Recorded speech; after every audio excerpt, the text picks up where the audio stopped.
India's market news headquarters. Cutting-edge analysis. Influential insights.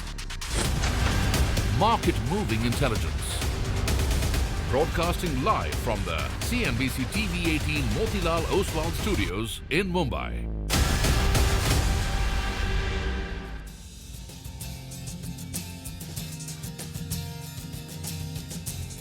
Good morning. You're with us here on a fresh new edition of Bazaar Morning Call. We are coming to you live from the CNBC TV18 Motilal Oswal studios. Markets have had a fantastic week so far.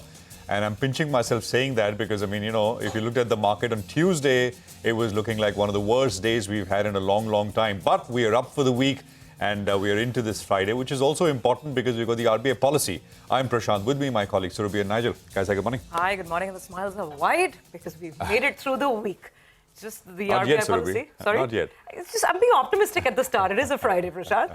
I don't think any of you all, neither did I, look at the T20 World Cup overnight. But the United States of America beat Pakistan in a super over. I don't know whether to look forward to the Sunday game or not, but India-Pakistan always gets some excitement. But we'll have to wait for a couple of days. For the time being, Prashant, let's get straight to the markets. If you polled Americans, I think about 90% wouldn't know they had a cricket team. Right? True. So that's the scale of the upset. So it's quite incredible.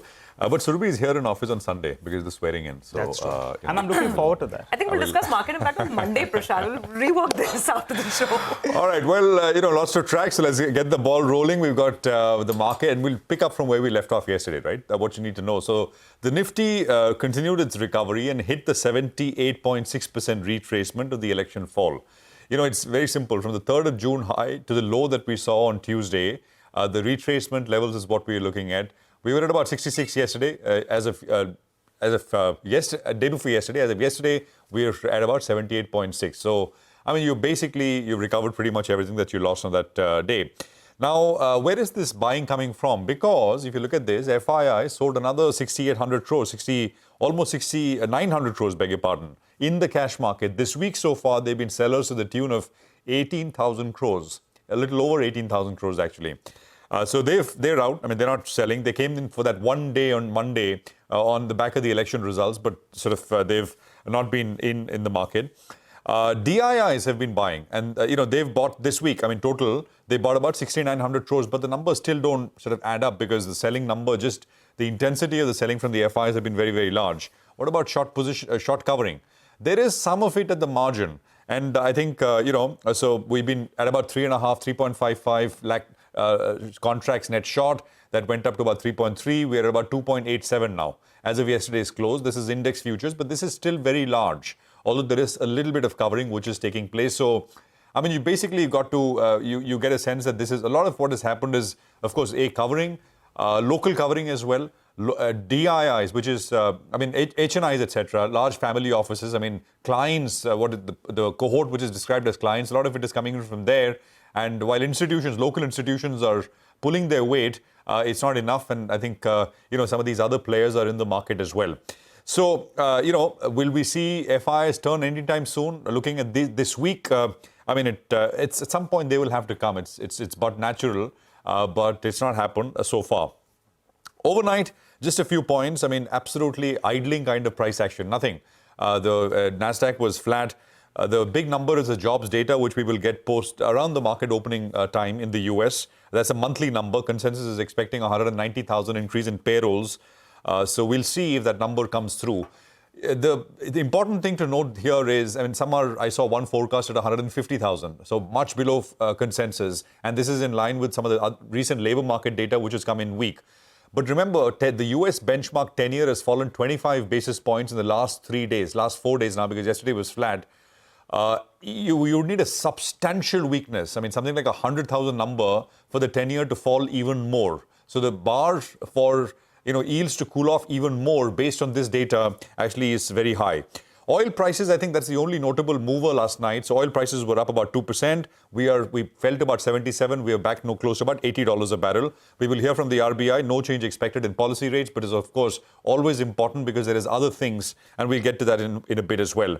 The main point now is, and we were saying this yesterday, but I mean, not so much. We didn't see so much of that yesterday. Volatility should subside. I'm not just talking about day on day, but I'm talking about intraday volatility as well, which needs to cool off a little bit more. Things need to settle down. And if you're looking at ranges and how to trade, I mean, for the Nifty, yesterday's high, which is 22,910, will be the near-term resistance. On the way down, the low that we saw yesterday, which is 22,645, and the 20-hourly average at 22,400 will be the support level as well. So these are very near-term levels. For the Nifty Bank, similar kind of setup. We basically, for the Nifty Bank, got to 66% retracement, which is 49,414. Yesterday's high is a resistance, and the support comes in at the low, and then the 20-day moving average for the Nifty Bank. Those numbers are up on your screen. It's very unlikely the market continues at the pace that we've seen. Yesterday was a 200-point day. After day before yesterday's 300-point move. So I would reckon at some point you will see a little bit of profit booking as we head into the week. So keep that in mind if you're trading. Otherwise, I mean, from a slightly longer-term perspective, I mean, things look quite okay. But we've had a breathless kind of a move. We are up on the week. So be cautious, at least in the very near term. Surabhi. Prashant, well, yeah, I guess you've got it all. Not much to add over there. 190,000 is the broad expectation on the non-farm payrolls number. We'll watch out for that. Very flat sort of cues on Wall Street overnight. The Dow was up about 0.2%. The other two indices were flat. So not much to report over there. Oil, fell as low as 76 in the middle of the week, actually around the 4th of June when we're getting those election results. From there, now it's rebounded all the way to almost 80. But then, I mean, the argument is that it was deeply oversold as well. So there's just some recovery from those levels. And again, the oil markets are also looking at central bank action. That's what it's all about. Now, the Fed is expected to hold steady next week, but the ECB delivered the cut. And that cut was along expected lines, 25 basis points. Though the market did interpret this as a bit of a hawkish cut because the yields in the Eurozone, by the way, they were shooting higher. German yields, some of the peripheral yields, Italian yields, they were all moving higher, 7-8 basis points actually. Not any less, because the ECB also said that going forward, they'll be data dependent. I mean, their commentary did not give away any other sort of quick successive cuts after this 25 basis points that was delivered yesterday. So that's one.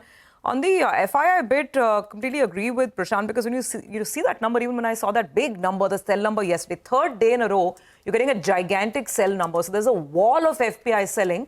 And domestic institutions only absorbed half of it. The DII buy number was 3,718 crores. So clearly the remainder is being picked up by retail / HNI. Kind of, makes you feel a little edgy because the extent of selling is absolutely phenomenal.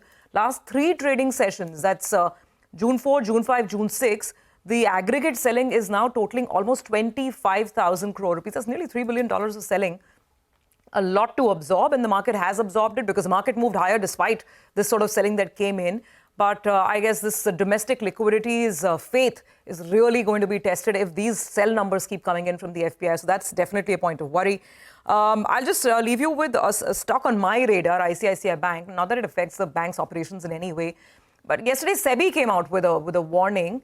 Basically, this warning relates to certain operations and outreach programs that ICICI Bank has been conducting towards shareholders of ICICI Securities, which is trying in for a delisting. And SEBI was a little scathing, saying that a lot of the phone calls that were being made, the screenshots with ICICI Bank reps, sort of goading and urging the ICICI Securities shareholders to vote in favor. That is, not in best interest or in good taste. And therefore, it took note of that. Again, as I said, I mean, it doesn't really change anything for the bank in terms of operations. Maybe worth keeping in mind in terms of sentiment around that stock today. Nigel, how are you looking at things? Well, we're talking about the RBI governor going ahead and pausing, and then we're looking at the commentary, right? Not a bad day to just pause, right, if you're a trader. It's been a rough week, but I think stock-specific action is likely to continue, more like what we saw yesterday. So, yes, the Nifty ended well in the green in yesterday's trading session, but the Nifty Next 50, in fact, that was a relative outperformer, and the mid and the small caps do well. It's a stock-specific market, so I think on the headline index, maybe, in fact, in the near term, we could consolidate, but otherwise, stock-specific action is likely to continue.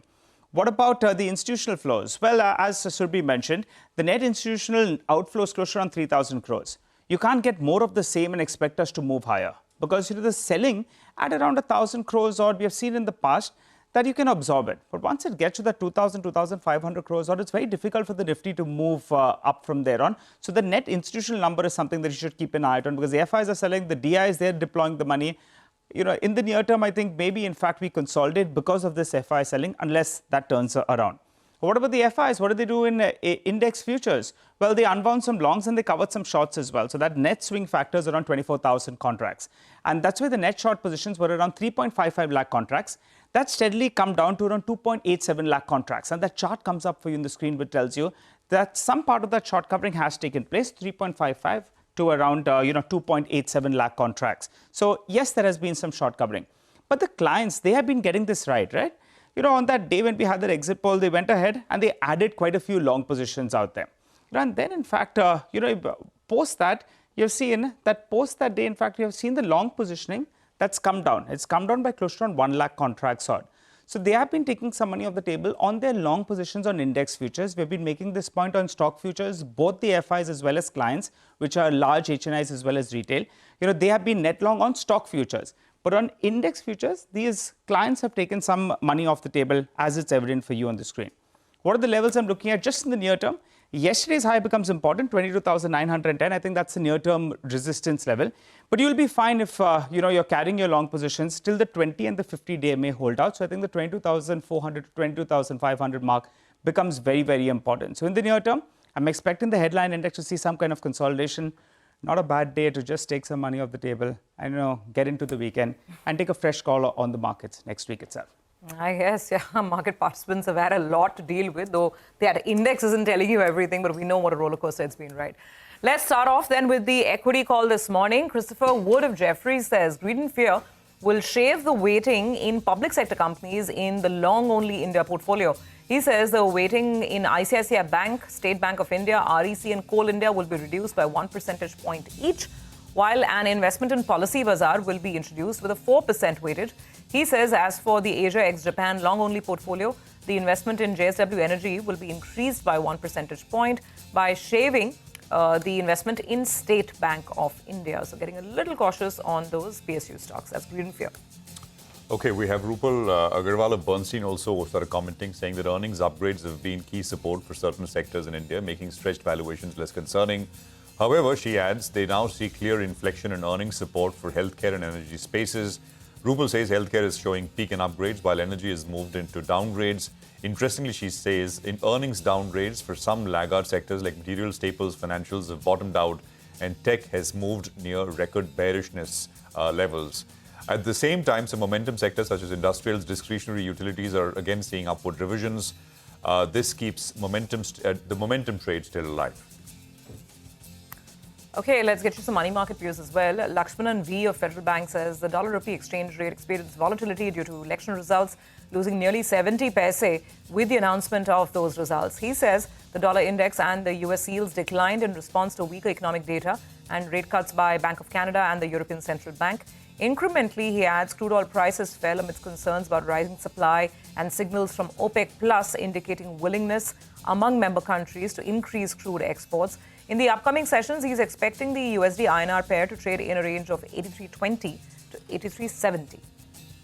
On bonds, we've got Lakshmanan V who says that Indian government bond yields recovered marginally after surging higher through the last few sessions on the back of election outcome. Meanwhile, he adds RBI in its monetary policy is expected to be status quo.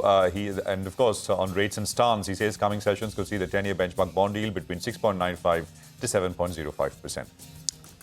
Well, we've got a few stocks that we're tracking for you in our special top 10 segment. We're looking at Wipro, Bajaj Finance, Bajaj Finserv, RITES. We have IRP Infra, Muthoot Microfinance, as well as Hero MotoCorp. All of them will be reacting to positive news flow. On the flip side, PB Fintech, NCC and Paytm will be reacting to negative news flow.